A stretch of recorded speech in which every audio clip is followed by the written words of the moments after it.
bismillahi raxmaan raxiim casharkan waxaan ku qaadanaynaa jumladahaasoo expressing muujinayo cause and effect sabab iyo saameyn. jumladaha halkan ku qoran jumlad walba waxa ay ka kooban tahay laba qaybood waxaana isku xiri doono conjunction ama xiriiriye. jumladda qaybteeda hore waxay sabab u noqon doontaa ama ay saameyn ku yeelan doontaa qaybta dambe ee jumladda. markaan cashirka gudaha u galno ayaad fahmi doontaan. aan ka bilaabo tan koowaad, I love you waan ku jeclahay, soo sidaas darteed I will do everything wax walbo ayaan samayn doonaa to make you si aan kaaga dhigo happy mid faraxsan. I love you waan ku jeclahay, soo sidaas darteed I will do everything wax walbo ayaan samayn doonaa to make you happy si aan kuu farxad geliyo. marka jaceylka aan ku jeclahay wuxuu keensaday in wax walba aan sameeyo si aan kuu farxad geliyo. tan labaad, I didn't eat anything waxba ma cunin.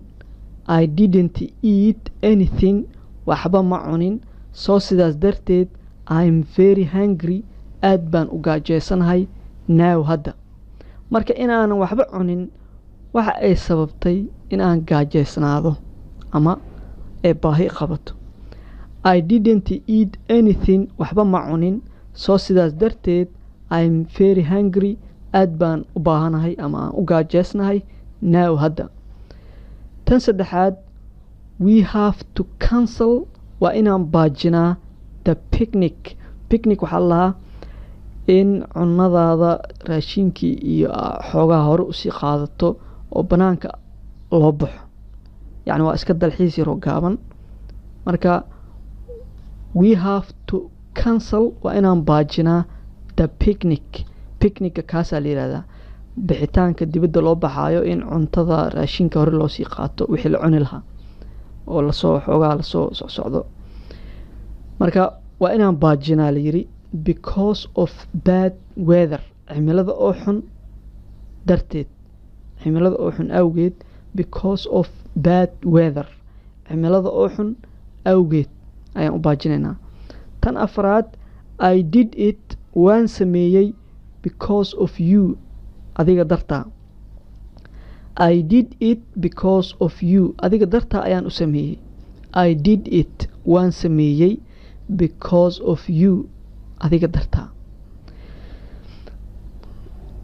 tan shanaad, the flight duulimaadka was cancelled waa la baajiyey due to waxaana ugu wacan the storm. storm waxaa lahaa duufaan, dabayl ma aha.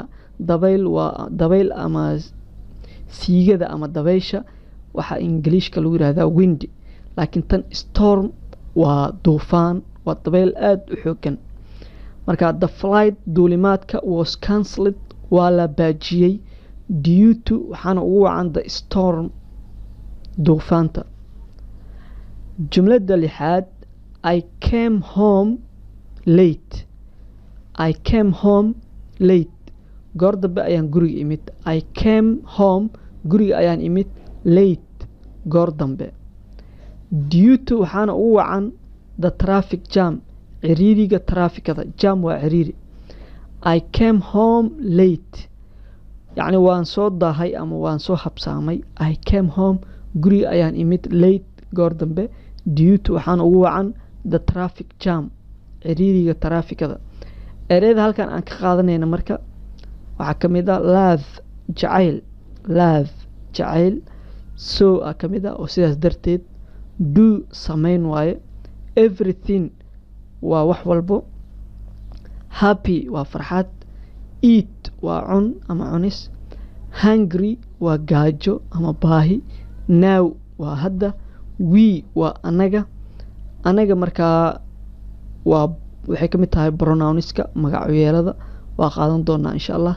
cancel waa baajin.